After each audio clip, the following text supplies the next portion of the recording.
Hello. So today we're going to look at the Ruger LCP. This is a very popular gun.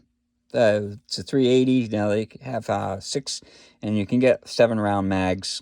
And like comes with 2 mags, and they come with these base plates. They got the finger ones, and then they got the flat ones. So you can choose whichever version you would like to put on there if you wanted a little smaller. But a lot of people tend to. I mean, even with that, I got small hands, and I get 2 fingers on that. So if you got bigger hands, you get like 1 finger, which is, it's tiny, but it's a little snappy for 380. So let's get the basics first.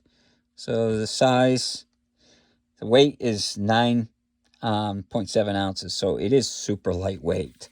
And let's check it's empty. And see the trigger pull. So 6 pounds, 15 ounces. It's a little on the heavier side to trigger pull. I mean, that's one of the downsides. And this, even though it's hammer fired, you still have to rack the slide to reset the trigger. So see, there's the hammer right back there. So it's kind of a weird, it pulls, it's like half cocked there, and then it pulls it back and then drops it. So I guess it's more cost effective, but it's definitely a very long trigger pull for the type of gun it is. So some of the features on it, you've got the mag release right there, and it doesn't have a last round hold open, but if you need to hold it open, you've got this little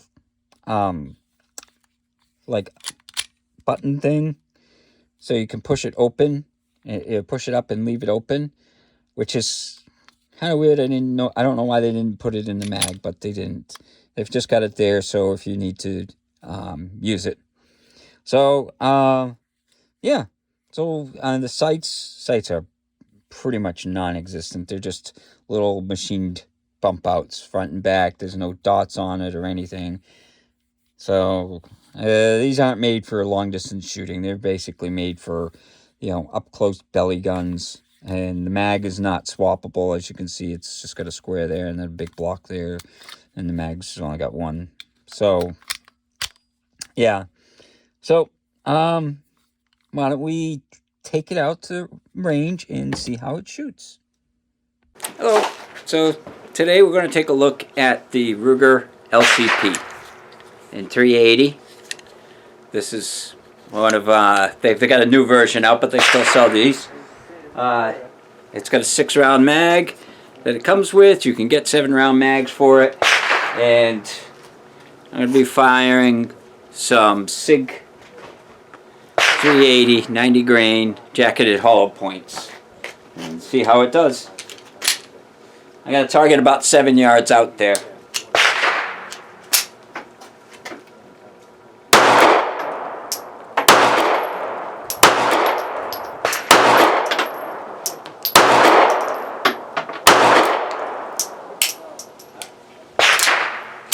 No problems. Now this one doesn't lock back, the slide, but it's got a manual lock right there. So, and again, that's the Ruger LCP. So, out at the range, this was at 7 yards. It's okay, but it's not the greatest. It was shooting kind of low.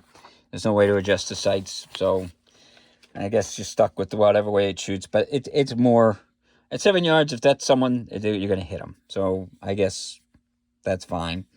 I forgot to mention the textures. It's got like textures around it. It's okay. They're not super aggressive. They're not, super smooth either. But I mean, they work fine. You only get rear serrations to rack it.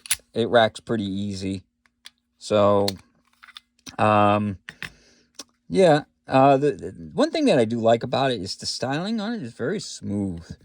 Ruger did a nice job for styling because it doesn't snag anywhere.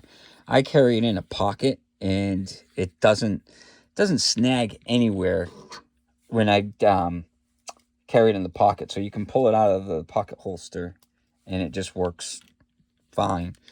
So I definitely like that about this. The new one, the second gen one, I don't like the looks as much. But there are some advantages to it, so that's part of the thing. So to take it apart, you've got this pin here, and I hate these pins. So you got to pop the pin out. They say to move the slide back just a hair and then pop it out. But I have never gotten this to pop out easily. And that's why I don't like them, is they don't just pop out. Like I said, they say to move it back just a little bit and then pop it, but I always have to fight with it to get it to pop out. So there we go. Yeah, so I don't like the way it comes apart. You know, there's so many other systems that they could use that I don't. And I think it's so hard to pop out because if you look at the shelf on this, it's got a little, yeah, you can see it's got a little shelf there, and there's a spring. I don't know how well you can see the little silver thing. That's a spring, and that's to keep it from popping out. But it's a pretty stiff shelf, so it's a little hard to come out. And then here you've got an uncaptured dual spring, and then the barrel just pops out, and it's got like a tapered bushing for accuracy. But I polished the feed ramp on this because I do on most of the guns. But after that, you just put it back together. You just slide that in, and this goes in, and there's a little half round that you can see, and they go in like that to the half round, and then you slide it back on. And so you can see this is hammer fired too. There's a hammer setup. But so you just slide it back on and then getting the pin in. You got to try and push down that spring, and then the pin goes in. It's definitely easier to put it back together than it is to take it apart. So yeah. So the trigger, let's see about the trigger reset. So the trigger, it's got a long pull, and then it lets off, and then the reset is right there. So it's about halfway out. So there's the, the let off, and then it's right there, and then that's all the way out. So it's not a bad trigger. It's not spectacular. I'm not very accurate with it, so I don't know if it's the trigger or just it's such a small gun to hold. But yeah, so this is the LCP. They've got an LCP2 now, but they still sell these. You can get them in multiple colors and everything like that. So I figured I'd do a video on it because it's not quite a classic, but they still sell it. So, and it's older, but they are nice guns. For pocket gun, they're great. So I hope you enjoyed the video and hope you have a good day.